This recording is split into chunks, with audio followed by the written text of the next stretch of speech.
오늘 2015년 마지막 주일입니다. 이제 딱 나흘 남았잖아요. 월, 화, 수, 목. 이 나흘 동안 우리가 정말 이 연말에 어떻게 시간을 보내야 될까 주님이 주신 지침이 있잖아요. 지난번에도 말씀드렸죠. 에베소서 5장에 첫째가 세월을 아끼라. 얼마나 바쁘고 분주해요. 근데 그러다 보면 하나님을 우리가 만나지 못할 때가 있어요. 제일 중요한 하나님과 독대하는 시간 가짐으로 정말 하나님 주신 시간 여러분께서 아끼고 기회를 포착하시기를 주의 이름으로 축원합니다. 그리고 주의 뜻을 이해하라. 그래서 정말 하나님께서 내년에 어떠한 계획을 가지고 계시나, 나를 향한 주의 뜻이 뭔가, 이것을 깨닫는 연말이 되고 연시가 됐으면 좋겠고요. 그리고 마지막으로 오직 성령의 충만을 받아라. 제일 큰 축복은 성령 충만입니다. 여러분이 단지 옛날의 과거의 경험이 아니고 단지 개념이 아니라 진짜 성령 하나님이 저와 여러분 날마다 동행하는 성령 충만한 예수의 제자가 다 되시기를 주의 이름으로 축원합니다. 우리 사람은 기억을 하고 과거를 기억하고 그 다음에 미래를 기대할 수 있는 그런 능력을 하나님부터 받았어요. 그럼 우리가 어떻게 기억하고 어떻게 기대할 것인가? 오늘 제가 설교 제목을 따라합시다. 기억하고 기대하자. 우선 첫째로 망각의 기억, 다시 말해서 나쁜 거는 다 우리가 잊어버리자는 거예요. 더 이상 기억하지 말자는 겁니다. 원칙적으로 우리 크리스찬은요, 어제의 사람이 아니에요. 항상 우리는 현재에 충실함으로 미래를 새로 개척하는 하나님의 나라의 백성입니다. 우리의 정체성에 대해서 가장 확실하게 외친 것이 바로 고린도후서 5장 17절이죠. 우리 처음 예수님 영접하고 나서 암송한 구절입니다. 우리 다 같이 큰 소리로 한번 읽어봅니다. 시작. 그런즉 누구든지 그리스도 안에 있으면 새로운 피조물이라. 이전 것은 지나갔으니 보라 새 것이 되었다. 이전 것은 지나갔으니, 시작, 이전 것은 지나갔다. 우리 이전 것에, 옛날에, 과거에 포로가 되지 말라 그 말이에요. 특히 나쁜 거, 안 좋았던 거 그거 자꾸 기억해서 나를 괴롭히지 말고, 하나님 답답하게 하지 말고, 다른 사람 힘들게 하지 말자는 거죠.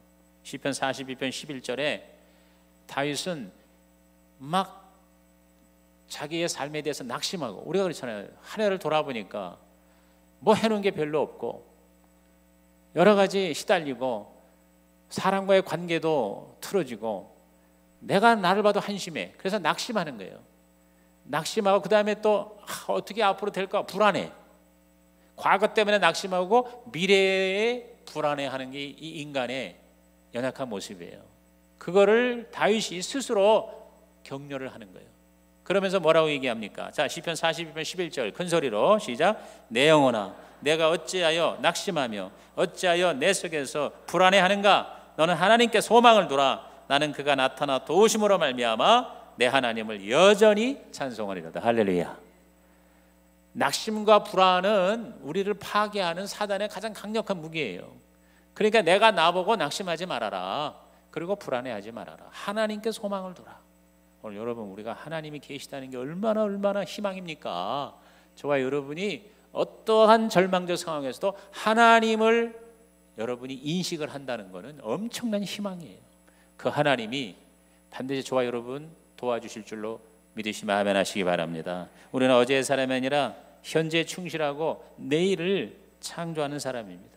과거에 매이지 말고 미래로 미루지 말고 현재에 전심전력 투구하는 거예요.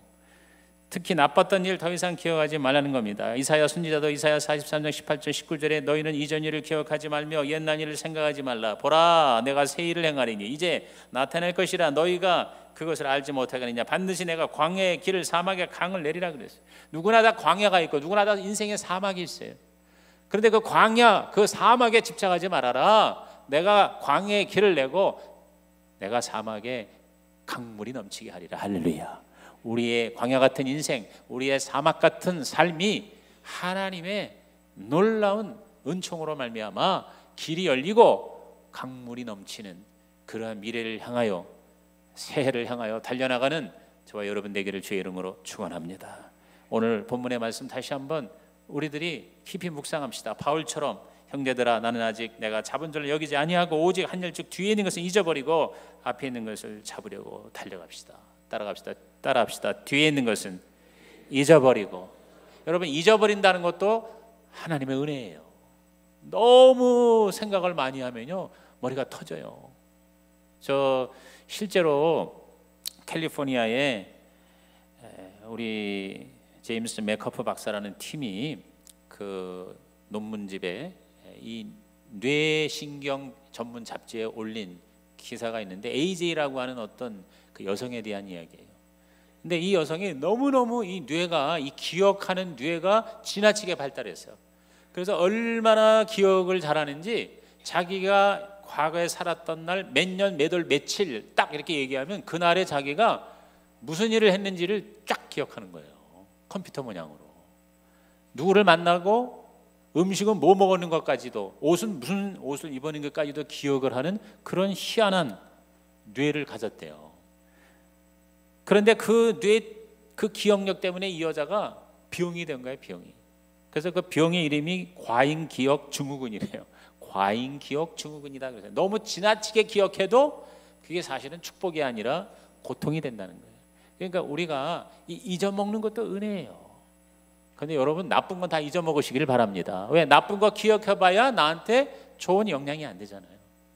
그러면 우리는 어떻게 했냐? 두 번째로, 나쁜 걸 무조건 다 잊어버린다고 그래서 내가 잘못한 죄까지도 다 그냥 없던 걸로 하자, 그러면 안 돼요. 하나님 앞에 잘못한 거, 죄 지은 거는 회개하는 회개의 기억, 망각의 기억과 함께 우리는 회개의 기억을 해야 됩니다. 하나님은 우리에게 새 출발하기 원하시는데, 우리에게 더 큰 은혜를 주시길 원하시는데, 하나님과 우리 사이에 벽이 있는 거예요. 벽이. 이 벽, 이거를 깨뜨려야 돼요. 그게 바로 회개예요. 요한일서 1장 9절에 우리 암송 구절이죠. 시작. 만일 우리가 우리 죄를 자백하면 그는 미쁘시고 의로우사 우리 죄를 사하시며 우리를 모든 불의에서 깨끗하게 하실 것이라 그랬어요. 우리가 이 연말에 막 정신없이 그냥 바쁘고 또 송년회도 있고 그다음에 또 가야 될 때도 많고 먹을 때도 많고 그러다 보면요 내가 뭐가 잘못됐는가를 모르고 넘어갈 수가 있어요. 우리 지난날을 돌아볼 때 하나님 앞에 말씀의 거울에 비춰서 기도의 묵상을 통해서 드러나는 그 죄를 하나님 앞에 토해내는 거예요. 마음을 찢어야 되는 거예요. 하나님은 왜 나한테 역사하지 않으십니까? 라고 우리는 하나님 앞에 하소연하지만 하나님은 우리에게 되물으십니다. 왜 너는 마음을 찢지 않느냐? 내가 너한테 역사하기 원하는데 내 마음이 너무 돌같이 굳어서 너에게 역사할 여지가 없느니라. 하나님 왜 우리의 소원을 들으지 않으십니까? 하나님 앞에 우리 하소연할 때 하나님 우리에게 되물으십니다. 어찌하여 너희는 순종하지 않느냐? 여러분, 회개와 순종, 시작. 회개와 순종. 회개와 순종이 하나님의 축복의 문을 여는 열쇠가 된다는 것입니다. 그러므로 우리 자신을 돌아봐서 죄를 숨기지 말고, 잠언서 28장 13절에 자기 죄를 숨기는 자는 형통하지 못하나 죄를 자복하고 버리는 자는 불쌍히 여김을 받으리라 그랬어요. 죄를 자복할 뿐만 아니라 버려야 돼요. 내년에는 우리 절대 올해 우리가 하나님 앞에 잘못한 죄 다시 반복하지 않는 2016년 새해가 되기를 주의 이름으로 축원합니다. 우리 돌아봐야 돼요. 요한계시록 2장 4절에서 5절에 그러나 너를 책망할 것이 있나니 너희 처음 사랑을 버렸느니라. 그러므로 어디서 떨어진 것을 생각하고 회개하여 처음 행위를 가지라. 만일 그리하지 아니하고 회개하지 아니하면 내가 내게 가서 내 촛대를 그 자리에서 옮기리라. 성령의 촛대가 사라지는 것처럼 우리에게 비극이 어디 있습니까? 조금 더 잘 살고 조금 더 잘 먹고 조금 더 유명해지는 것이 무슨 유익이 있겠어요? 성령의 촛불이 사라진 나의 모습은 가장 비참한 거예요. 왜 그러느냐? 생각해봐라. 어디에서 뭐가 잘못됐나? 생각해보고 다시 말해서 회개의 기억으로 우리 자신을 돌아보고 처음 행위를 가져라. 첫사랑을 다시 회복하라. 처음 우리 예수 믿을 때 그 순수했던 믿음으로 돌아갈 것을 성경은 우리에게 요구합니다. 그러므로 여러분, 종이에다가 그날 이렇게 두리뭉실에 하나님 회개합니다 이래가지고는 철저한 회개가 안 되잖아요. 여러분께서 다음 반나절이라도 하나님 앞에 독대하면서 종이에다가 내가 하나님 앞에 뭐가 잘못됐을까 기도하는 마음으로 하나님께 묵상하면 그게 떠오르게 되거든요. 내가 아는 죄만이라도 적어서 그거를 하나씩 하나씩 하나님 앞에 토해내는 거예요. 구체적으로. 그리고는 그걸 지우는 거예요. 지워서.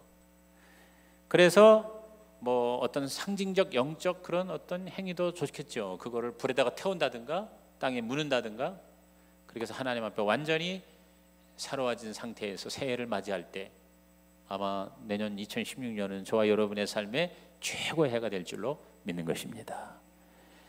예를 들어서 우리가 하나님 앞에 제대로 예배를 드리지 못하거나 또 하나님이 기뻐하시는 그런 어떤 영적인 모임에 우리가 소홀히 한 거, 이런 거 다 드러납니다. 히브리서 10장 24절에서 25절에 서로 돌아보아 사랑과 선행을 격려하며 모이기를 피한 어떤 사람들 습관과 같이 하지 말고 오직 권하여 그날이 가까우면서 더욱 그리하자 그랬어요. 서로 모여서 사랑하고 서로 이렇게 권면해야 되는데 미워하고 비난하고 비판하고 그리고 상처 받고 주고 용서하지 못한 게 있습니까? 그런 것까지 우리 모여 다 청산하고 새해를 맞이할 준비를 하자는 것이죠. 뭐 꼭 이렇게 악한 짓을 해서가 아니라 정말 우리 주님의 그리스도인으로서의 어떤 보다 적극적인 삶을 살지 못한 것도 하나님 앞에 고백할 내용이 될 수 있습니다. 예를 들어서 데살로니가전서 5장 16절 18절에 항상 기뻐하라, 쉬지 말고 기도하라, 범사에 감사하라, 이것이 그리스도 예수 안에서 너희를 향해서 하나님의 뜻이다 그랬어요. 사실 이 영적으로 성숙하다는 거는요, 신앙 경력이 많거나 성경 지식을 많이 알거나 기도를 세게 많이 하는 게 아니라 죄에 민감한 거예요. 다른 사람은 죄라고 생각하지 않은 거를 그걸 죄라고 여기는 정도. 예를 들어서 사무엘이요, 하나님에게 기도하는 것을 쉬는 죄를 범치 않게 하옵소서 그랬거든요. 기도를 열심히 안 하는 것도 하나님 앞에 죄가 된다고 생각할 정도에, 그렇다고 해서 뭐 그 죄책에 시달리고 항상 그게 두려워 살다는 의미가 아니라 영적으로 점점 더 하나님의 거룩에 내가 깊이 들어가지 못하는 이런 영적인 나태도 하나님 앞에는 죄가 될 수 있다고 여겨지는 그 사람이 바로 뭐예요? 영적인 성숙도가 높은 사람이겠죠. 그런 정도의 여러분 영적인 어떤 센시티비티, 우리 하나님에 대해서 여러분이 민감한 그런 성숙의 삶을 살아가는 새해 맞이가 되기를 주의 이름으로 부탁합니다. 그 다음에 또 하나의 기억이 있습니다. 이것은 감사의 기억이에요. 망각의 기억과 회개의 기억과 함께 감사의 기억. 다시 말해서 좋았던 거는 사실 감사하면서 자꾸 우리가 생각하는 거, 이건 아주 좋은 일이죠. 그건 현재를 더 행복하게 하고 미래를 더 의미 있게 준비하는 하나의 에너지가 될 수 있습니다. 이스라엘에 하나님이 요구하는 건 딴 게 아니에요. 다 뭐 하나님을 위해서 뭐 위대한 삶을 살라는 게 아니라 하나님의 구원 사역에 대해서, 은혜에 대해서 감사하라는 거예요. 감사. 출애굽 그 엄청난 하나님의 구원의 감동을 잊어버리지 말아라. 그걸 늘 기억하고 감사하라. 감사하라. 기억한다는 자카르라고 하는 히브리어의 의미는 새기다는 뜻이죠. 뭐 어쩌기 이렇게 막 내가 노력해서 생각하는 게 아니에요. 내 마음판에 딱 새겨져 있기 때문에 그냥 자연스럽게 이게 흘러나오는 거예요. 그러니까 여러분은요, 다른 어떤 것보다 내가 예수님의 십자가의 은혜로 죄사함 받아서 하나님의 자녀가 되어서 이렇게 항상 하나님을 예배하고 하나님과 동행하고 살든지 죽든지 하나님과 함께 있으면 영생이다. 할렐루야. 이것이 늘 우리 가운데 최고의 감사의 고백이 돼야 돼요. 그런 기억이 된다. 여러분, 이것이 정말 성숙한, 그리고 정말 행복한 그리스도인의 모습입니다. 뭘 내가 받아야 되고 이루어야 되고 성취해야 되고 기도가 응답돼야 되고 내 뜻대로 돼야만 내가 감사하고 행복한 게 아니라 정말 하나님이 나를 택해 주신 것만 해도 감사. 여러분, 이 감사로 말하면 사실 지난 1년 동안 여러분이 굶지 않은 것만 해도 여러분 어마어마한 감사예요. 시편 136편 25절에 모든 육체에게 먹을 것을 주신 이에게 감사하라. 그 인자하심이 영원함이로다. 그러면 여기에 나를 포함시키는 거예요. 나에게 일용할 양식을 주신 하나님 감사합니다. 여러분이 올해 너무 맛있게 먹었던 음식들 기억을 한번 해보세요. 뭐 누가 사줬든 내가 사 먹었든 집에서 요리를 했든 올해 내가 최고로 맛있게 먹은 게 뭘까? 그런 걸 기억하면서 하나님께 그렇게 내가 먹을 수 있었던 것에서 우리가 감사해야 돼요. 이거 뭐 당연히 먹는 건데 그게 아니잖아요. 제가 어제 이 책을 읽으면서 굉장히 도전과 감동을 받았어요. In order to live라는 책이에요. in order to live. 말 그대로 살기 위해서. in order to live. 살아남기 위해서. 우리말 번역은 뭐냐면 내가 본 것을 당신이 알게 됐으면. 왜 이렇게 번역을 했나 몰라. 내가 본 것을 당신이 알게 됐으면 제목 기억하기도 어려워. 근데 그냥 살기 위해서, 살아남기 위해서. 이것은 탈북 여대생 박연미라고 하는 92년생, 지금 23살 먹은 동국대학교 경찰 행정학과.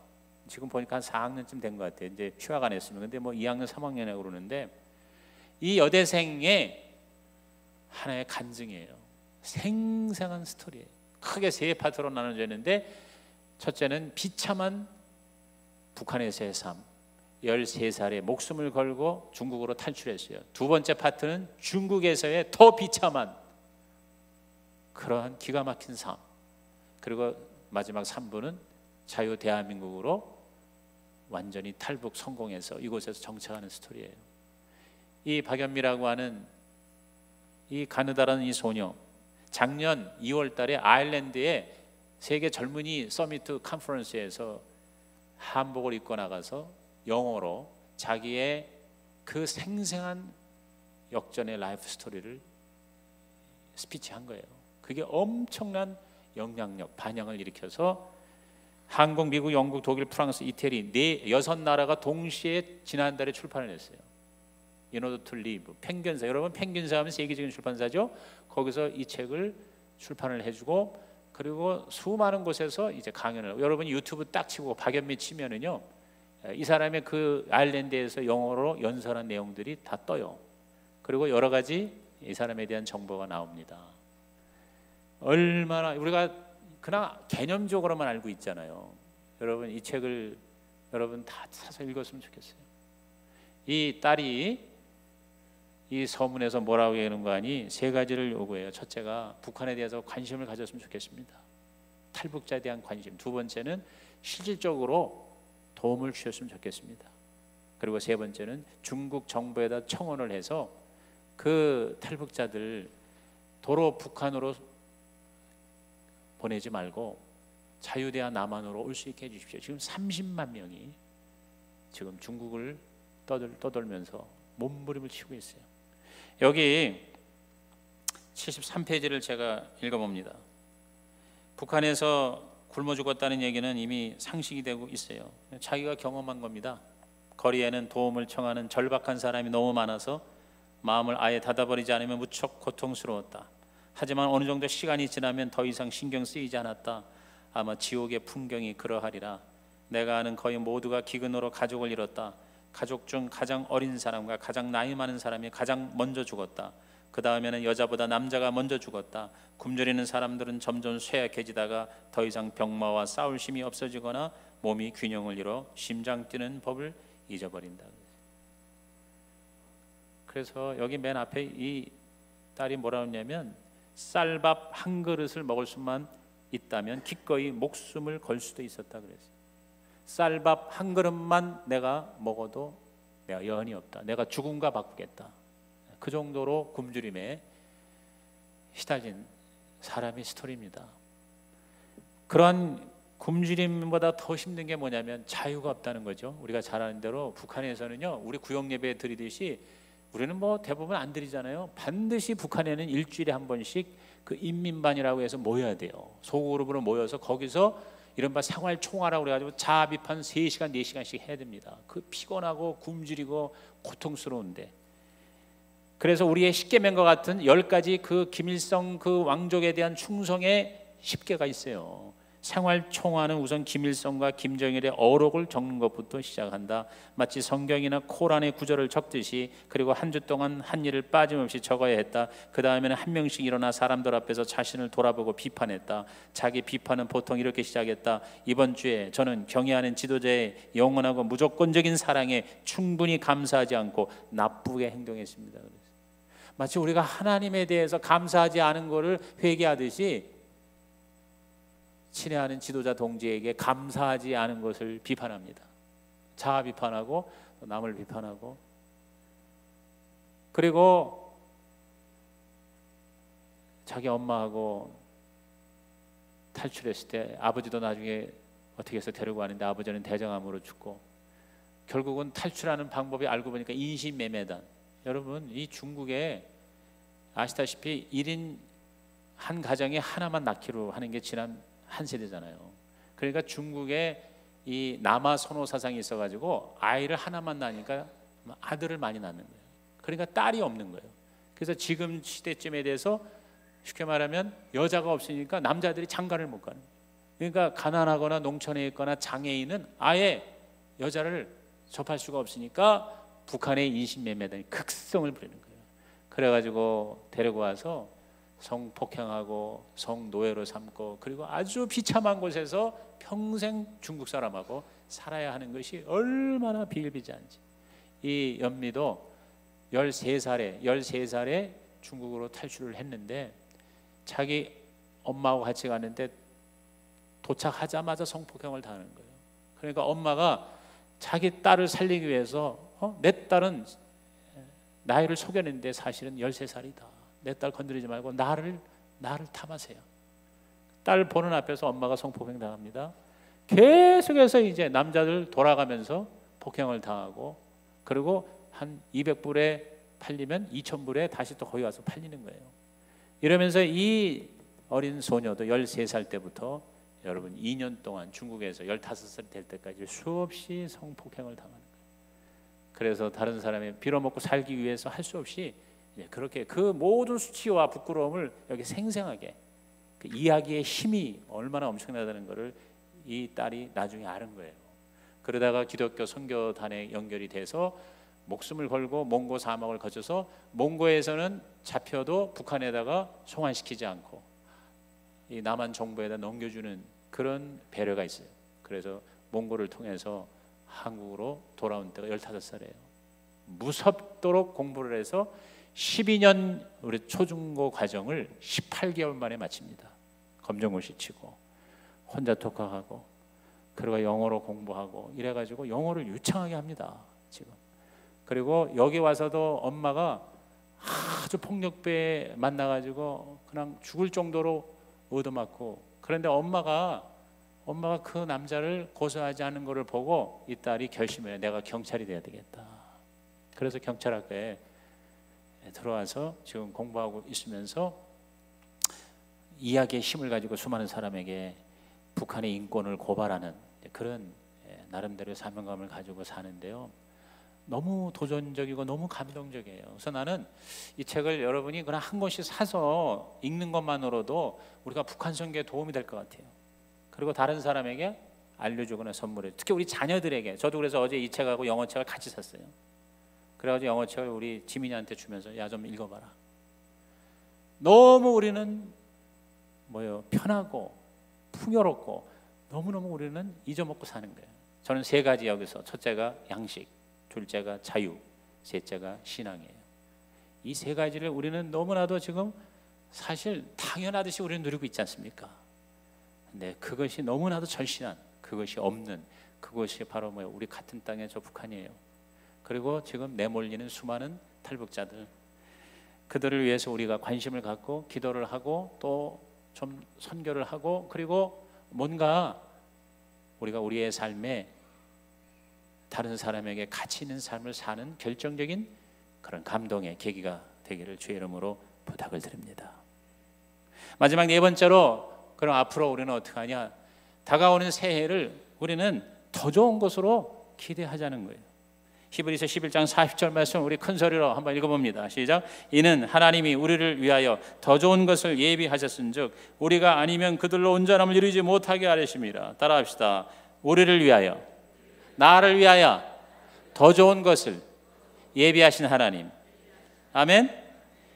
영어 성경에 그대로 나와 있어요. God had planned something better for us. 그랬어요. Something better. 더 좋은 것. 나를 위해서, 우리를 위해서 더 좋은 것을 예비하셨다. 그렇습니다. 하나님은 좋으신 하나님이에요. 내가 좀 시원찮게 살았어요. 내가 봐도 한심해요. 그럼에도 불구하고 하나님은 저와 여러분을 사랑하시고 우리를 위하여 더 좋은 것을 예비하셨다. 이걸 여러분이 믿고 우리 과거를 다 깨끗하게 정리한 다음에 다가오는 새해 우리 개인이나 가정이나 교회나 여러분의 직장이나 우리 대한민국에 하나님은 더 좋은 것을 예비하셨습니다. 할 것이다. 예비 활동 말동하여라가 아니라 예비하셨다. had planned 그랬어요. 과거분사예요. 과거분사. 이미 하나님이 완전히 다 예비하셨어요. 그걸 내가 이제 취하게만 하면 된다 이거죠. 하나님의 방법으로 기도와 믿음으로 여러분께서 이것을 취하여서 반드시 내년에 우리 성령 충만한 교회가 부흥하고 여러분의 삶에 하나님의 더 좋은 것이 흘러 넘치는 최고의 해가 반드시 되시기를 주님의 이름으로 축원합니다. 여러분, 우리가 이 생각할 때 이 생각이요, 이렇게 예배와 기도와 또한 말씀을 통해서 정리가 안 되면 말 그대로 오만 생각이라는 말이 있죠. 우리말에 오만 생각인데 진짜 5만 가지 생각이 하루에 뜬대요. 이렇게 가만히 있으면 5만에서 6만 가지의 생각이 막 이 머릿속에서 이렇게 떠오른대요. 근데 그 중에 95%의 생각은 다 뭐냐면 쓸데없는 생각이에요. 그리고 다 과거에 별로 도움이 안 되는 반복되는 생각들이 계속 올라오고 5%만이 창조적이고 그리고 새로운 아이디어와 또 미래에 대한 꿈과 비전의 생각, 긍정적인 생각이 5%래요. 여러분 그 5%에 집중하십시다. 저와 여러분 다 청소하고 이번 한 주가 굉장히 중요합니다. 여러분 송구영신 예배 올 때까지 여러분께서 다 청소 끝내고 우리 새해 하나님과 함께 시작할 때 하나님으로부터 놀라운 하나님의 더 좋은 플랜, 더 좋은 하나님의 비전을 받아서 우리 그거 붙들고 내년에 하루하루가 가장 최고의 멋진 삶 되시기를 주의 이름으로 축복합니다. 기도하겠습니다. 하나님, 오늘 이 말씀 들은 성도들마다 좋은 것을 기억하고 감사하되 더 좋은 것을 기대하고 하나님 앞에 추구하는 자가 되게 하여 주시옵소서. 예수님의 이름으로 축복하며 기도하옵나이다. 아멘. 우리